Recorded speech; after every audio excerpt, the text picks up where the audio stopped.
There's one thing that I always like to tell my students is like, there's two things in this world that money cannot buy.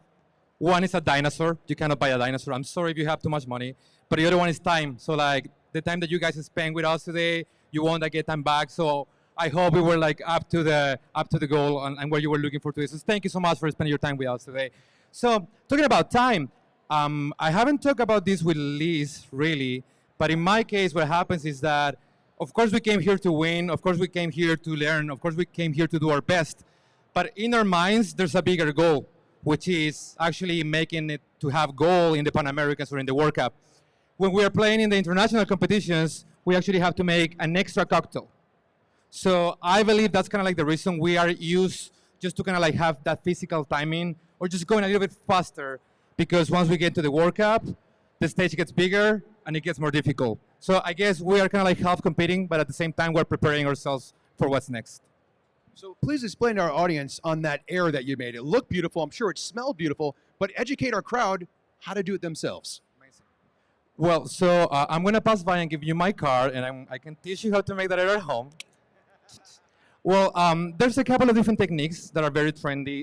Foams, airs, some people like to call them bubbles, bathtub. I hear a lot of different ways. It's very similar actually to whipped cream.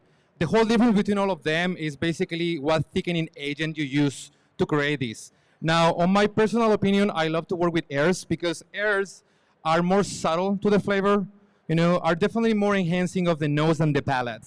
And especially when we have such an amazing sponsors like New Reef and Real, we want to make sure that their products shine through more than whatever other ideas we have. So to me, air is kind of like the key. Now, Rob just let me by myself here, so I'm going to take this opportunity to say something about Rob. So if you guys don't know Rob, he also helps the Team USA a lot, but he also competes with us. And I don't think he has said that, but last year we did an amazing run in Panama, the whole team. Everybody did amazing. We had such a big group, especially the Flair side, that they are going to be here tomorrow, guys. So please come back tomorrow, see the Flair guys. You think you saw amazing things. I couldn't do any of the things that those guys are going to do tomorrow. So please come back. But anyways, Rob is definitely a big part of that thing. And we brought a couple trophies back home last year, including the trophy for the best cocktail in the whole Flair category. And of course, the person who brought that trophy to the USA was Mr. Rob Hassett over here.